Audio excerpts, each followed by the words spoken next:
Cyberpunk's most recent big deal with from the devs is that they have removed the gender option. Really?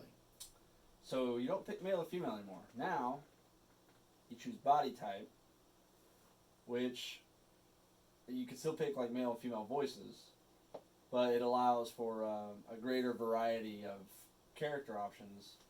So it's a little more inclusive. So rather than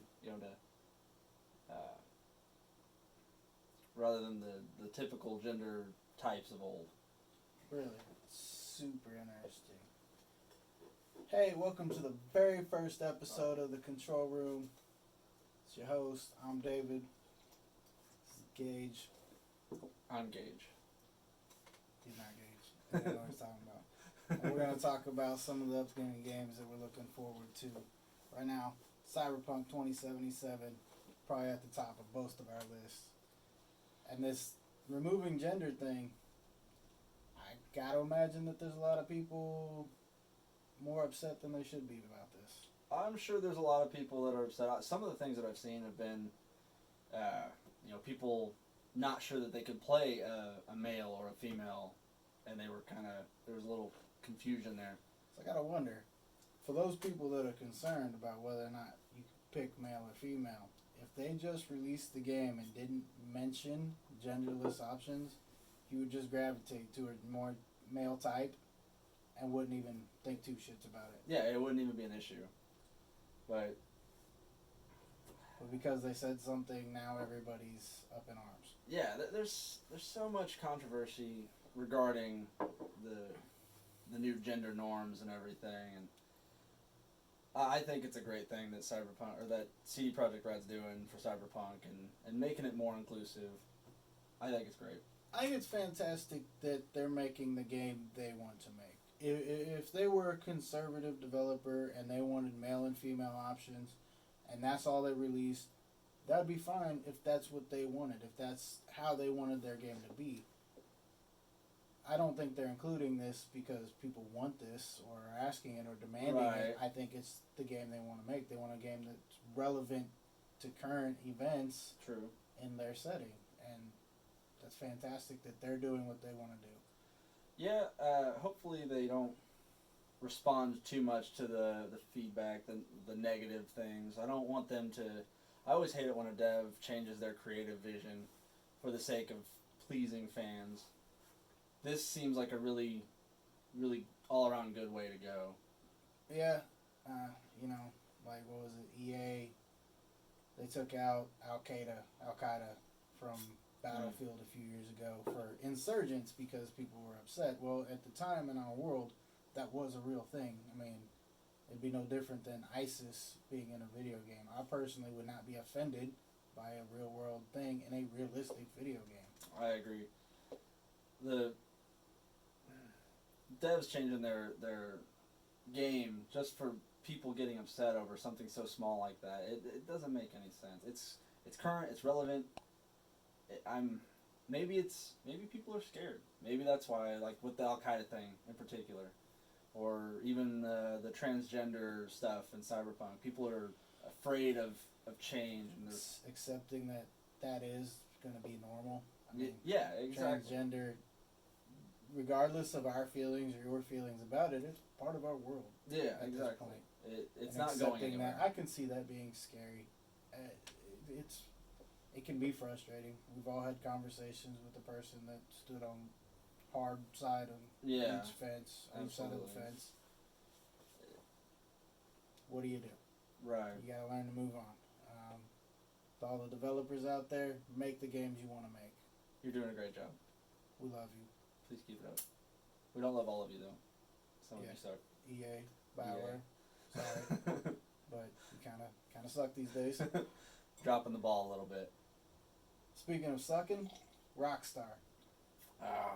Yeah, Rockstar. Red Dead Redemption 2. Still not out on PC. Still no news about PC Edition. There was a leak back a couple months ago now about a video options screen within Red Dead 2 that had people excited, but then E3 came and went with no announcement, no word.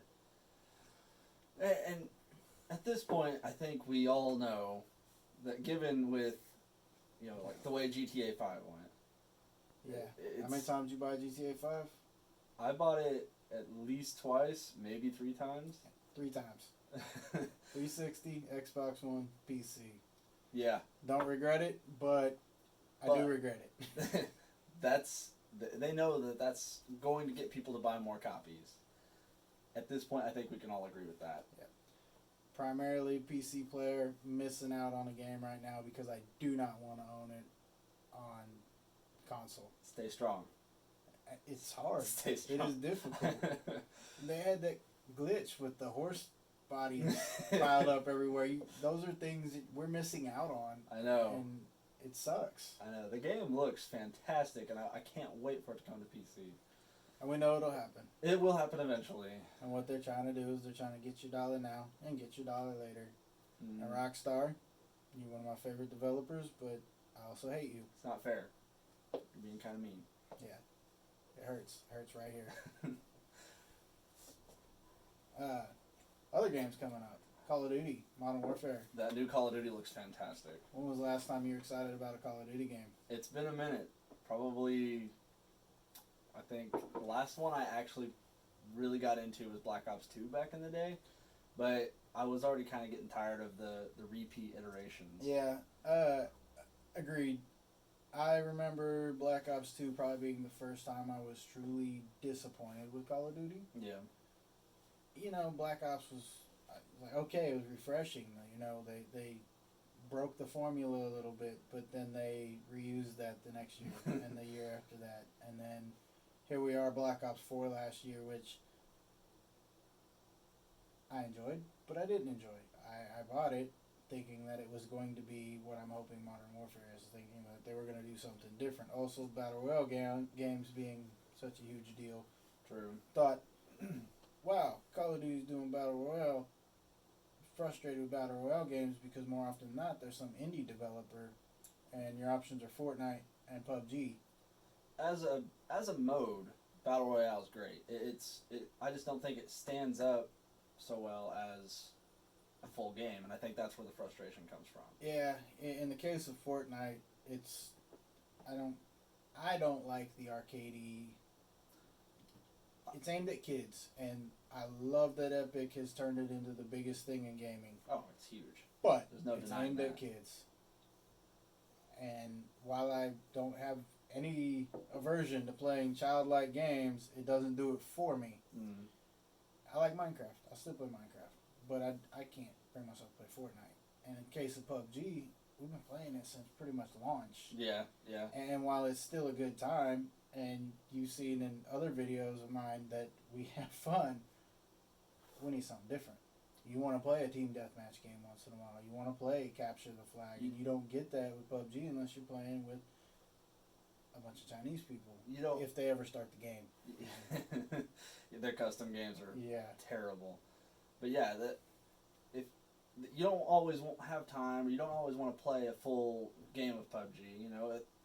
The game can go more than 20 minutes for a single round, and that's not always what you want. So I think this new Call of Duty, at least for me, is probably going to be my new primary shooter. I really hope so. It looks fantastic. Everything they're doing with it, the gunplay looks amazing. That 2v2 mode, I can't think of the name right now, but it reminds me of in Halo when they came out with SWAT mode. Oh, SWAT was amazing. That was the best. Quick matches, short matches. Kills were chaotic oftentimes. You didn't get people camping. At least I didn't have that experience anyway. And you went. And watching the videos in the 2v2, yeah, that won't do it for me all the time. But it'll help me brush up on one of my weaker areas, and that's endgame. PUBG. I mean, I'm terrible at PUBG all the time. But the endgame is probably my biggest weak point. Or an early game is hit or miss. I really love the realism that they're going for with this new Call of Duty. Definitely looks slower paced. Slower paced. the way they're doing damage now, bullets actually like hit your target. It's not hit scan anymore. There's bullet time and everything. So you got to actually work for it. Yeah. You know, slower paced, but still action packed. You know, and then they've also got that battlefield mode where there's like tanks and everything. Yeah. And That that looks was a lot of actually fun. the first, outside of the cinematic style trailers that they released, that was the first video I watched was that mode, and I was sitting there thinking, this is what I miss about Battlefield. I haven't enjoyed a Battlefield game truly since Bad Company 2, and Bad Company 2 was great because the vehicles didn't dominate, but you definitely had a different experience playing a video game, vehicle. Yeah, the video game. See, you got me doing it. The vehicles in Bad Company and the way that those played out, you know, it was almost like you were playing a game within a game, a different game entirely. So you if you're in the skies or if you're on the ground, you know, you're battling it out against other vehicles primarily Right. more than other like the units, the individual people, and that's one thing you don't want with vehicles in a shooter game like that is for the vehicles to dominate the ground units. Yeah, because those little personal fights that you have as infantry or medics or whatever it is your role is, those are exhilarating in their own right. Yeah. And when you're sitting there having a sniper battle back and forth with one guy, like you want to own this guy, and you get picked off because somebody's flying a flipping jet. Right, and man, people were so crazy accurate with like the jets and stuff in the more recent Battlefield games. I mean, like targeting individual infantry on the ground, and it's crazy. Yeah. And the most recent Battlefields 5 and 1 before that, they didn't do anything to alleviate that problem. And I believe, I haven't played Battlefront, the newer ones, but I assume they have the same problem in the Star Wars games. Maybe. But they have modes dedicated to certain things, which is a step in the right direction. So, Agreed. DICE, bring your A game next year, assumingly Battlefield next year. Hopefully, Or a good Bad Company. Wink.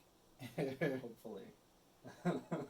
But with the new Call of Duty, you know they're not going to have airplanes, jets, Mhm. helicopters.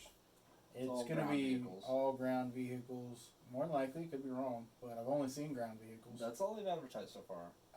And those, Aside from the kill streaks, I think they're still like the the chopper kill those are streaks. short usually, Yeah. and they don't ruin the game Dominate for the everybody. freaking Yeah. match. Yeah.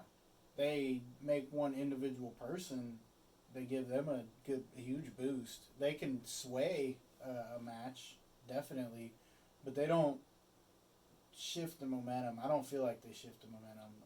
Not previously, of course. Yeah, they don't overtake too much. Now, I do like the way that they're doing the kill streaks. There's different tiers, and you got options within each of those tiers, and you can't have like all of your kill streaks be the most powerful freaking items. Yeah, I don't know if you've ever seen like some of the fantasy stuff like DraftKings or FanDuel. They have like a tier mode. Mm-hmm. So you select a tier 1 player or a tier 2 player, and it doesn't matter which player it is in that tier, because they're all within the same like expected skill set. And I always kind of wished, without really realizing it, that Call of Duty would do a similar thing, like force you to have a kill streak, you know, a range of 3 to 5 kills, or, you know, 7 to 10 kills, and make you pick one in each category, because you get those people, they stack up on the small kill streaks, Yeah. or they stack up on the high end ones, and they just camp, or they all right. the things wrong with Call of Duty. Right there, no scope, sniper shots, things like that. That I'm assuming are going to go away I was with the gonna say, new It looks like those damage. those are a thing of the past. Maybe it's probably still possible, but Presumably, those presumably are not. going to have to go away with the new damage system. Yeah, I would think hope so. so. That I would mean, be fantastic for Call of Duty. Nobody's doing a 360 no scope in PUBG, right? You know. There was that one time, allegedly. We'll see. Yeah. But also with the new Call of Duty, they're revamping Modern Warfare's story, and it's gonna have some of the same characters we've seen before in the past. I think that's really cool, and it looks like they're going for particularly grounded. You know, we were talking about controversy earlier, and with the developers making the game they want to make. Mm. All the hate towards several generations of bad Call of Duty games, you gotta give them respect for Modern Warfare 2 making no Russian. Oh yeah, that is one of the most unforgettable moments in Call of Duty ever, in video games ever. Yeah, I know there's a lot of hate on video games and violence in the world right now, and that's all just an opportunity politically for some things that somebody recognized. And we won't get into that. That's not what this show's about. But, you know, that kind of violence in video games can't be done all the time. No, absolutely. It has a place, and in Modern Warfare 2, in the case of telling the story that it was trying to tell, it worked. It gave you a bad guy to hate. Yep. Right there in the gate. It was gut wrenching. You know, yeah, you're in control mowing down these people, but it's still like, whoa, you know? Yeah, I mean, I don't know about everybody else, but I entered that mission and went, wait, I'm supposed to do what? Right. Like, I had a moment of course, I mowed everybody down because that's what... That's what it wanted you to do, yeah, right? That was the objective, and you don't get that often, but I had a moment of crisis, and I'm like, I am normally strive to be the hero because it's the harder path in video games. Typically, yeah. Right? It's really hard being a good guy. Especially in, like, RPGs. Yeah. Yeah, and man, I love when there's that option, when there's actual weight, like, I can do this and take the easy way out, or I can do this and it's going to be really difficult for me. Mm. And I like the difficulty of the other option. Plus, you know, I try to be a decent guy. Allegedly. But at any rate, that scene in that game, it was just a moment. It was a big moment. I'm hoping that the new Modern Warfare does some similar things. Not obviously that. Yeah, you don't want to beat for beat. Exactly. People have seen that shock value of that moment is over. But I'm hoping we see some more big moments like that in this. Something with that kind of weight. Yeah, exactly. Like, man. It's like, whoa, I just did that. Yeah. Or even, it doesn't even necessarily have to be something you do. It can be something that happens to you. Like, the end of that mission, you got put down. Right, yeah, that's true. That also... What, was it the same Call of Duty game where, the colonel winds up betraying you and you watch, like, the whole unit you know, I don't really remember. That was another great moment, but it... But, yeah, those are that. You had Kevin Spacey's character in, was it Advanced Warfare? Maybe? I didn't play that. He was play kind of a dickbag. But you knew that the moment you saw this character. Of course, it's Kevin Spacey. Yeah. You know, he's good at playing the bad guy. Yeah, yeah. Unfortunately, that might stem from real life experiences, but we'll see. Alright, so moving on from Call of Duty, I think we've talked enough about that one. Yeah, who would have thought that would have been such a big talking point? Right? Like, that's not been the case in years. You're just like, another Call of Duty. Yeah, exactly. That game has the potential to make or break Call of Duty for the next several iterations. Right? It'll be interesting to see how that plays out. But that's an existing franchise. Coming up, we have a first ever, Obsidian's coming out with The Outer Worlds. The Outer Worlds, and that is so I. There's a kind of a mixed bag with that. You know, it's a big game. It's Obsidian. They're Right. a great dev. It's going to be a great RPG. But I think that people are getting a little too hyped up about it, and I think that they need to temper their expectations a little. It's not going to be this AAA game that Right? that It's not New Vegas. It's not going to be a Skyrim knockoff. It's not going to be a Fallout knockoff. It's going to be its own thing. There's going to be an open world, but it's going to be open areas of a world that's not necessarily as open as I think people are expecting it to be. Yeah. They talked about, I think you'd compare it to like Mass Effect 2, That would based on how it sounds to me. that would make sense from what I've seen from the gameplay footage and stuff. It looks very similar in that regard. But visually, game looks phenomenal. Looks great. Story, Obsidian's been making great stories in their games for longer than.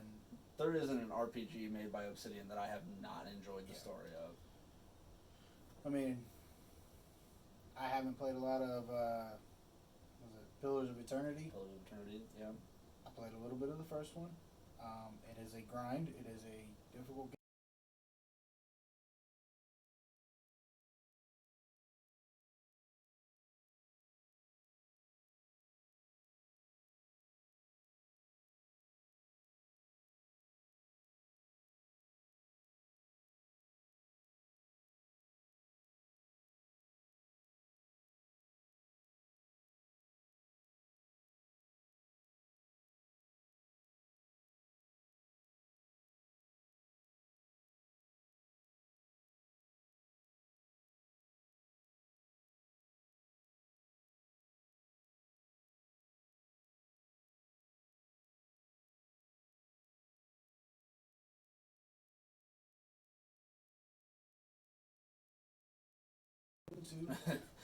But it's enjoyable. It's just a game you got to dedicate time to. In a world where I don't have enough time. Right. But If you take Fallout New Vegas, yeah, which is in my opinion, one of my favorite games, one of their best games, and then they did Knights of the Old Republic 2 way back in the day. phenomenal game.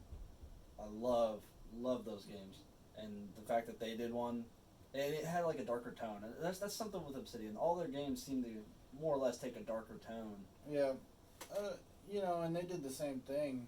You might double check me on this, but I believe they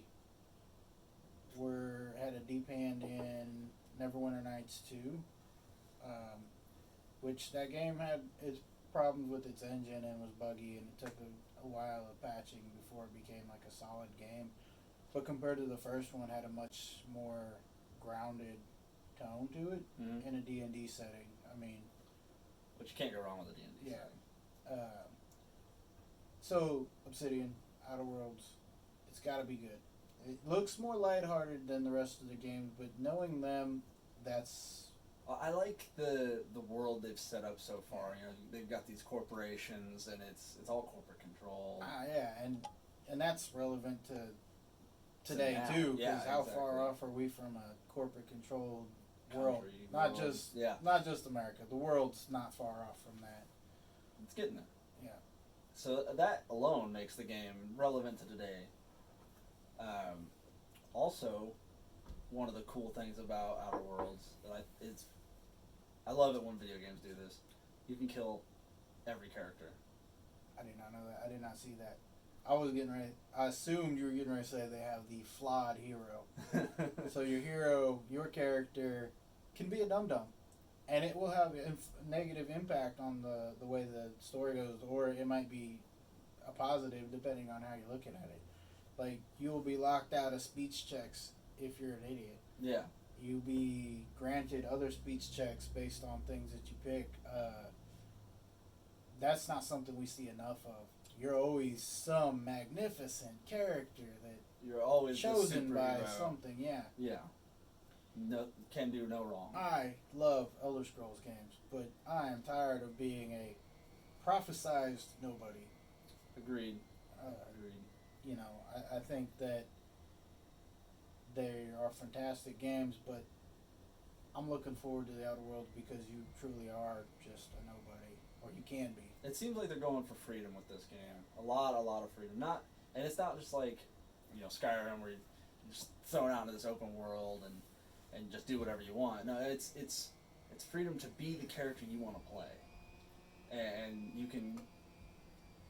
And that drives the narrative because Exactly. it's not just about being anything, doing anything, because that's been done, and that's done well by companies that Yeah. specialize that. But you look at like back to CD Projekt Red, The Witcher 3. Mm-hmm. You are the character you are in an open world, Mm-hmm.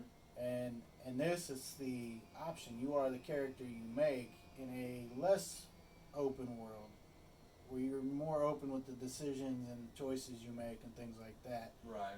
to follow their narrative. At least that's the impression I get, is that your open world experience isn't vast. It's open within their sandbox. It'll also be really interesting to see what they do with like the companion characters, and it seems like there's going to be some really cool. They always did really good making companions. I agree. All of their companions in every game, I think, that I've played. New Vegas, Knights of the Old Republic, even Pillars of Eternity from what I've played of that. Yeah, some of those are Some of the super characters interesting. are super interesting, super memorable. And let's be honest, side characters, support characters, your party, those can make or break any game. You look at Mass Effect, No, yeah. the trilogy. Let's skip Andromeda because that was that. But those had, honestly, as a group, like if you look at all of the supporting characters in those 3 games, that's a big cast. That was fantastic. I can't tell you how much time I spent, going back and talking to those characters every chance I could. Even the most annoying of them, Learning their stories and everything. that annoying doctor. Oh, the Solarian guy. Yeah, that guy. Even he was a fitting character. Right. Not uninteresting. Maybe annoying to listen to, but not uninteresting. I agree. So it's good to see them going in all in on that. And then the art style. Oh yeah. That's just beautiful. I love the retro futuristic look. That's why Fallout has such a big place with me. Is I like the retro future look. It makes things interesting. The music is hard to beat. I anticipate that Outer Worlds is going to have a great soundtrack. It'll be interesting. If it's not licensed, I imagine that it'll be a good soundtrack. I'm sure it will. It'll be interesting to see if they actually include, some kind of like radio station or something similar to Fallout. That would be pretty cool. Even if they don't, it's With an like- opportunity for the next game. And they could have like advertisements for the companies and stuff. Oh, how cool would that be? Just advertising, like, it's corporate-driven radio stations, so all the advertisements are whatever that corporation sells and deals in. Yeah, exactly. That could be really cool. I hope they do something like that. That'd be a really good way, immersive way of. I always like when games include radio stations that have original content in them.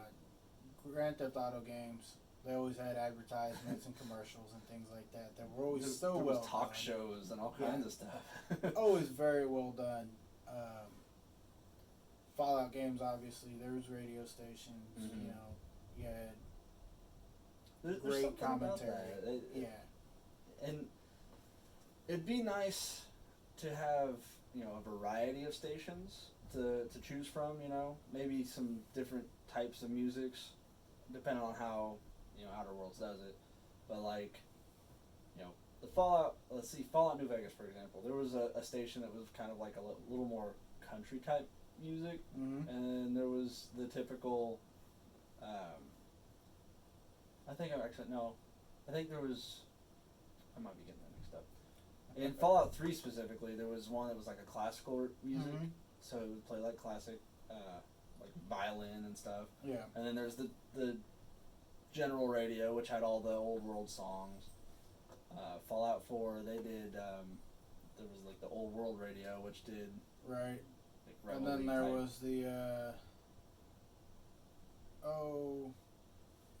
for the Minutemen, their radio, I feel like was probably underdone. Yeah, there was actually like mods and stuff that improved on all that. Yeah. I feel like that was lacking in an opportunity. Having a real patriotic station would have been. Fallout 4 was almost entirely a missed opportunity. there was great things about it, But you know what that game did well with its radio station, the main, was it Diamond City Radio? mm-hmm. The DJ, I can't think of his name. Travis. Yeah. The things that he said, you know, when you did his quest line, it was not a great quest line. I did his quest line one time and I never did it again. But it did allow him to become part of the story. It allowed it, like, the radio station evolved a little bit as a result. Did you ever kill him? No, I didn't. If you kill him, that little boy that sold the water took over the radio station. And he never really like says much. He doesn't really have much commentary. He just like advertises his water company. So there was options there. There was ways that you can change that radio station. That'd be great. But the music, always great in Fallout. Always great in Grand Theft Auto games. Always very fitting. I like the options. So what I'd like to see Outer Worlds do is a little more in line with Fallout 3 and Fallout 4, where you actually like, you know, you can meet the radio host. Right. In New Vegas, you couldn't meet that guy. He was Mr. New Vegas, and you never saw him from where I could never find him. Having the interaction with like Fallout 3 Dog, that guy was amazing. Yeah. And Fallout 4, you know, you meet Travis, even though he's a really kind of crummy character, you still can. It makes the world feel more alive. Yeah, and the world reacting to the things you do, and that's just an example of that. Having a world that reacts to the things you do. When you're playing that big of a role in the world, it should be noticeable. In the case of, not to spoil anything for those people who haven't played Fallout 4, but if you choose the ending for the Institute, now there's synths. Synths everywhere, yeah. Yeah. And that's a thing. I feel at this point, if you haven't played Fallout 4, you've probably seen all the spoilers at this point, right? But, yeah, seeing the world change after, you know, events and stuff like that is always a big deal to me. When, like, originally Fallout 3, you know, couldn't continue after the main quest. Well, they pushed out a DLC for that. Right. Fallout New Vegas, unfortunately, you finished the story for that, and there was no continuation. They did a slideshow, but I think that was kind of a dev time constraint thing, so they had to scrap some stuff. It was stuff. a really rushed game, I believe. Yeah. It didn't come out too terribly long after Fallout 3, and it was a bit of a development hell, but that happens, unfortunately. Right. When you're developing a game for somebody else's IP, I assume that there's a lot of that. I imagine there's a lot of red tape, a lot of and deadline stuff. Yeah, exactly. Which, you know, it's an IP.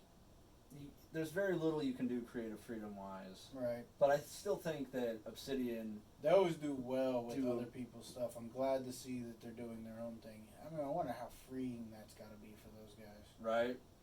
And I know they're underneath Microsoft's umbrella now, and a lot of people have some animosity towards Microsoft, but it feels like they've been winning the video game industry over for the last probably 2 years now. Right. Of solid, letting people make the games they want to make, and not trying to exclude people. It seems like they're really hands off as far as like the games that the devs are handling. You know, I'm not sure exactly how much involvement they have. There's got to be some involvement, because look at what Scalebound, that got canceled altogether because the developers and Microsoft couldn't come to some sort of agreement. And right. I don't know the whole story, but it is a result of the developer not meeting Microsoft's expectations. Right. To some degree. I mean, that's how it works. Microsoft is your boss.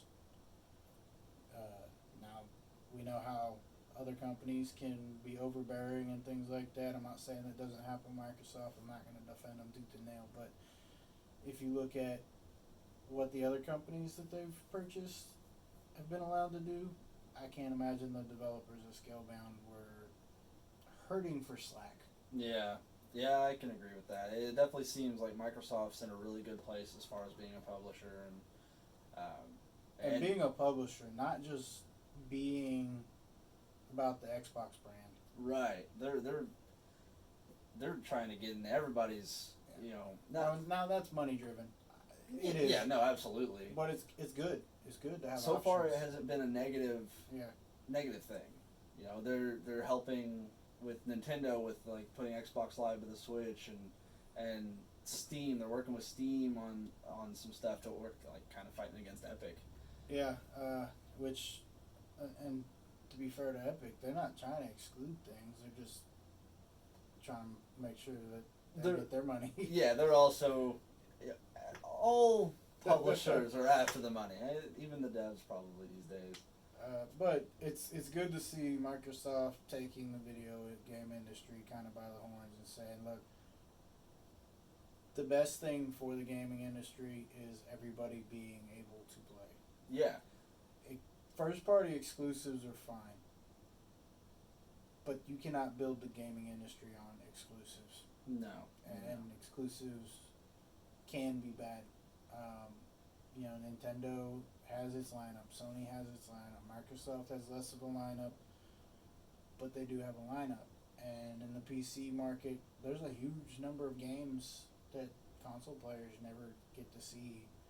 And I think what Microsoft's doing is trying to let everybody have a sample of everybody's goods. Because there are diehard Xbox fans who will never touch a Sony console and miss out on great games. Yeah. There are vice versa Sony fanboys who will never touch a Microsoft anything. And all you're doing is excluding yourself from great things. If you've never played a Halo game, you're missing out. On the same note, if you've never played some of Sony's first party exclusives, you're missing out. But money is very limited. If you don't have the money to own a PlayStation and an Xbox and a PC and a Nintendo, you can't. It's not realistic. I don't have all of those things. I mean, right. So you miss out, and I like it. I love it. Microsoft, keep doing what you're doing. Not to mention that it seems like Microsoft is like the big pusher for crossplay, which is honestly going to be the best thing I think in video game history. Getting everybody to be able to play together, regardless of the platform. That is like the biggest thing in the video game industry. I mean, if that can happen for all games, everyone, it's going to remove the animosity from, you know, people, PC Master Race, or, you know what I mean? Like, yeah, because then at that point, you can choose PlayStation or Xbox. And still play play with your friends and not be, you know, like I have friends that whenever I stop playing PlayStation and I got my PC, I have friends that still play PlayStation and I don't get to play with them anymore. It's unfortunate. And that's driving a wedge. And they are mending the schism between gamers.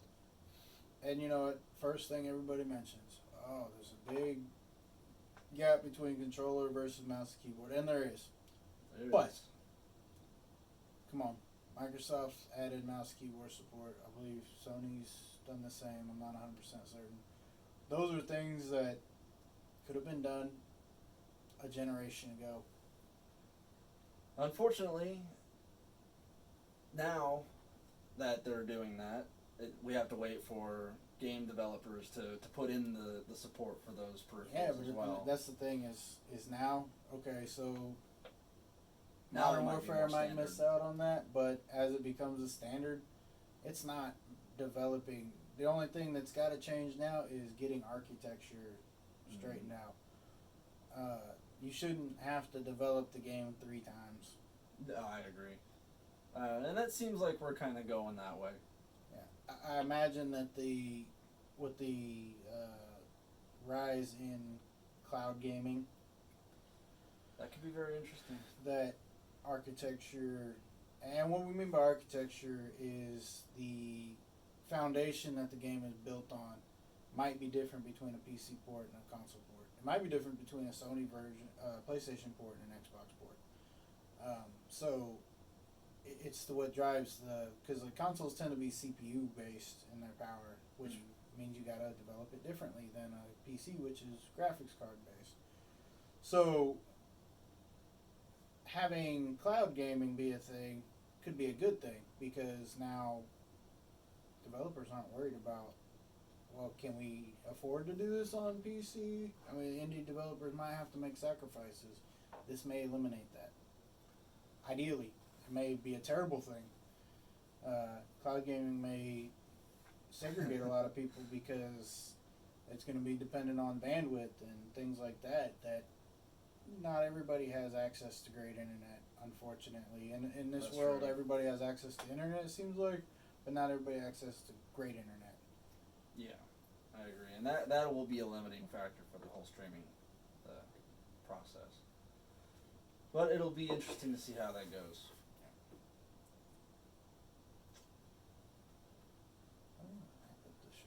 Is it time to wrap it up? I don't know, I feel like it's been a minute. I can always edit this Yeah, we'll edit 30 seconds out. Holy shit. 41 minutes. Yeah. I was just sitting there thinking, like, it's been a minute. It's been a long, and we're going to, like, go through every topic in the gaming industry at this rate. Okay. And I don't think we should edit any bit of this right here. This buffoonery should stay. Okay, so we need to wrap it up. Let us know what you think, what you're looking forward to from upcoming games, any upcoming games. This is just been a handful of the games that we're actually looking forward to. There's a huge list of games coming out within the next 2 years or so. You got Starfield, Starfield and Elder Scrolls eventually. 6. Those Elder Scrolls 6 is, top of my list of things that I don't even know anything about it. Right? Yeah, it's up there. That's my all-time favorite franchise, and I know nothing about the next game other than it's being developed. Right. And it's got to be deep into development at this point, but it's all I know about it.